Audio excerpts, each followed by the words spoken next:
पढ़ाने जा रहे हैं खेतीहर का कुत्ता, यानी खेतीहर यानी जो खेती करता है उनका कुत्ता।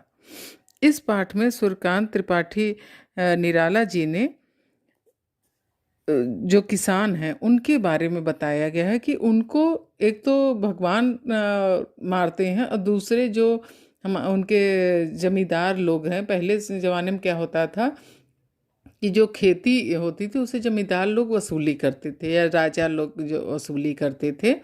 तो दोनों के बारे में कि जो पहले तो भगवान अब अनेक तरह के आपदाओं से उनको मार डालते थे, जो थोड़ा बहुत उनके में जान बचती थी वो जमींदारों के शोषण से मर जाते थे। यही इस पाठ में निराला जी ने बताने की कोशिश की है। आज ठंडक अधिक है, बाहर ओले पड़ चुके हैं। कुछ दिन पहले पाला पड़ा था, अरहर कुल की कुल मर चुकी है। हवा पहाड़ तक बेंध जाती है, गेहूं के पौधे ऐंठे खड़े हैं। खेतिहरों के में जान नहीं, मन मारे बैठे अलाव ताप रहे हैं।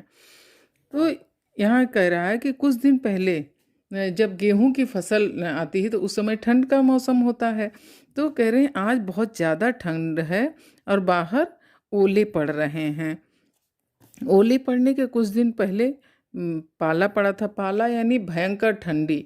तो जब बहुत ठंड पड़ती है और ओले पड़ते हैं तो उस समय अरहर में भी फूल लगने का टाइम रहता है और वो फूल ही झड़ जाते हैं ओलों से, या बहुत ज़्यादा पाला पड़ता है, कोहरा जो होता है, जब ऐसा मौसम होता है तो उसमें फसलों को बहुत नुकसान होता है। तो कह रहे अरहर पूरी की पूरी मर चुकी है, यानी उसमें कोई फूल या कोई जान नहीं रही है। ऐसी ठंडी हवा चल रही है कि पहाड़ तक को भी वो बेंध जाती है। तो ये साधारण पौधे क्या चीज़ हैं? गेहूं के पौधे ठंड से ऐंठ गए हैं और इन सब को देखकर किसान खेतिहर यानी जो खेती करने वाले हैं उनके शरीर में जान नहीं बची है। वो बेचारे अपने मन को मारे अलाव ताप रहे हैं, यानी ठंड से बचने के लिए आग ताप रहे हैं। जमींदार का सिपाही लठ कंधे पर रखे आया और लोगों को देखकर कहा, डेरे पर थानेदार आए हैं, डिप्टी साहब ने चंदा लगाया है, 1 हफ्ते के अंदर देना है, चलो बात दे आओ।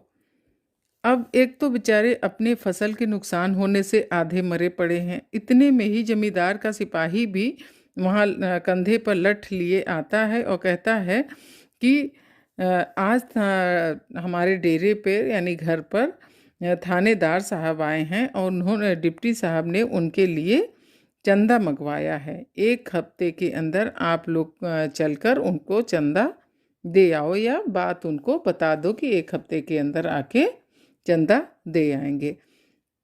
अब आप लोग सोचिए कि जो किसान बेचारा खेती से ही उनकी आमदनी का जरिया है, एक तो खेती नष्ट हो चुकी है, उनके पास वैसे ही आमदनी का जरिया बंद हो गया, अब ऊपर से उनको चंदा भी देना पड़ रहा है, तो कहाँ से देंगे? तो वो जो थोड़ा बहुत उनके अंदर जान थी वो भी क्या हुआ, जाती नजर आ रही है।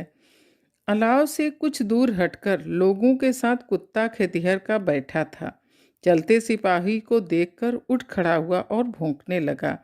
करुणा से बंधु खेतिहर को देख देखकर, क्योंकि वह तो चुप है। अब ये सब चीज़ कौन यहाँ ये बताने की कोशिश करे कि इंसानों के अंदर तो मानवता नहीं है, लेकिन एक जानवर जो अपने मालिक को इस तरह चुपचाप बैठा देख रहा है उसे बहुत दुख हो रहा है और वो जैसे ही सिपाही को देखता है वो उठकर खड़ा होता है और उसे देखकर भौंकने लगता है। क्यों?